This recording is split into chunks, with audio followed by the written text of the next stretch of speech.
I pulled up his shirt and untaped his diaper, folding the back of it away from his hiney. The front of the diaper was still giving me protection in case we had another accident. I poked the thermometer into the jar of Vaseline and got a good glob onto it. Then I spread his cheeks and, as gently as I could, slipped the thermometer in. Kevin gasped and I could feel his body tense, but then he relaxed. I held Kevin steady with one hand on his bottom and rubbed his back with the other. I hummed a little tune I remembered my mom humming when I was sick and she was taking care of me. I'll have to ask what it's called next time I talk to her. It all seemed to relax Kevin.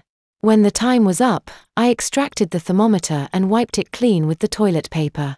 100.0 it read. Yep, I said, you've got a fever. I closed up the diaper and helped Kevin back into a seated position. I went and washed my hands and tossed the toilet paper into the toilet. Then I called Doc Tom back. Yeah, that's what I figured, he said. Look, since I've got to swing over by your neighborhood this morning anyway, I'll drop by and double check. Really? You do house calls? I asked. Not usually, but Terry and Kevin are friends. I'll see you in about 20 minutes. Oh, and let Kevin know I know he's wearing diapers these days. It'll make this less awkward for us and less work for you. And 15 minutes later, Doc Tom was at the door with a medical bag in hand. This time he was wearing Panama hat, a Hawaiian shirt and bright yellow knickers. We exchanged greetings and I think he could tell I was a bit confused. I have a tea time in a half an hour, he said by way of explanation for his attire. Oh, I said. Well, where's the patient? I showed him into the living room where Kevin was lying on the couch. Hey, my man. Doc Tom said. Hi. Kevin said back. I hear you're a little under the weather. Kevin nodded. I think I know what's bothering you, but I wanted to have a look to be sure. I'll be right back, I said as Doc Tom went over to do his examination. No, Carrie, please stay.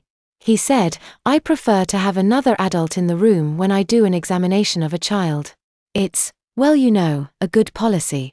Keep it in mind when you have a practice. Gotcha, I said and had a seat in an armchair across the way.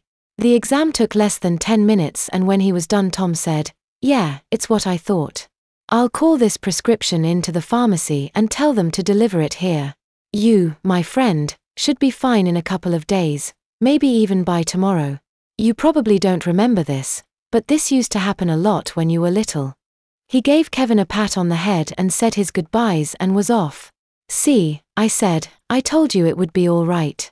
Kevin was smiling now. Thanks for looking out for me, he said. My pleasure. Want to watch TV for a while or do something else? What do you want to do? He asked in reply.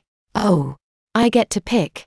Then I thought for a moment and said, well, there are some pictures I was wondering about.